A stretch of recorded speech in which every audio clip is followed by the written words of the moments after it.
अथैकत्रिंशः सर्गः।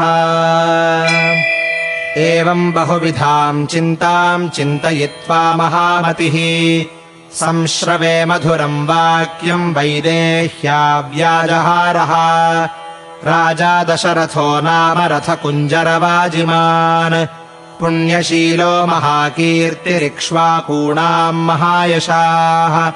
राजर्षीणाम् गुणश्रेष्ठस्तपसा च ऋषिभिः समः। चक्रवर्तिकुले जातः पुरन्दरसमो बले अहिंसारतिरक्षुद्रो घृणी सत्यपराक्रमः। मुख्यश्चेक्ष्वाकुवंशस्य लक्ष्मीवान् लक्ष्मीवर्धनः। पार्थिवव्यञ्जनैर्युक्तः पृथुश्रीः पार्थिवर्षभः। पृथिव्याम् चतुरन्तायाम् विश्रुतः सुखदः सुखी। तस्य पुत्रः प्रियो ज्येष्ठस्ताराधिपनिभाननः।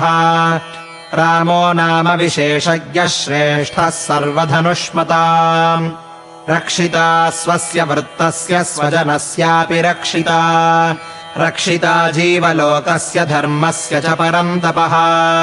तस्य सत्याभिसन्धस्य वृद्धस्य वचनात् पितुः। सभार्यः सह च भ्रात्रा वीरः प्रव्रजितो वनम्।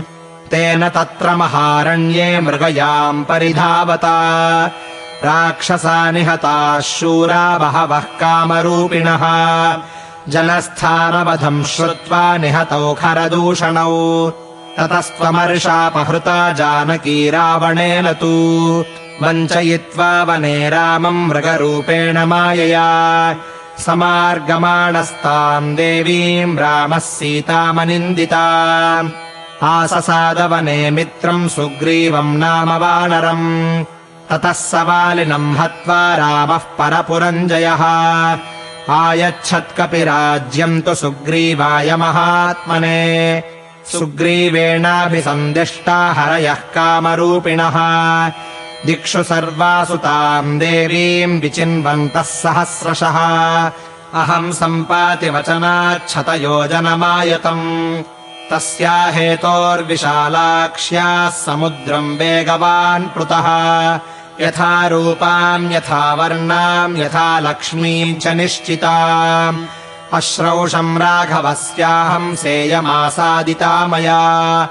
विररामैव मुक्त्वा स वाचम् वानरपुङ्गवः। जानकी चापि तच्छ्रुत्वा विस्मयम् परमम् गता। ततः सा वक्रकेशान्ता सुकेशीकेशसंवृतम्। उन्नम्यवदनम् भीरुः शिंशपामन्ववैक्षत।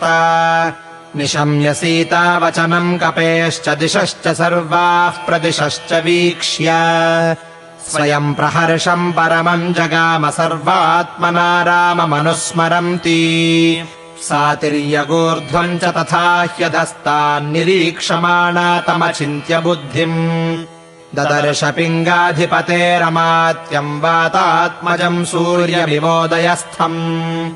इत्यार्षे श्रीमद् रामायणे वाल्मीकीये आदिकाव्ये सुन्दरकाण्डे 31 सर्गः।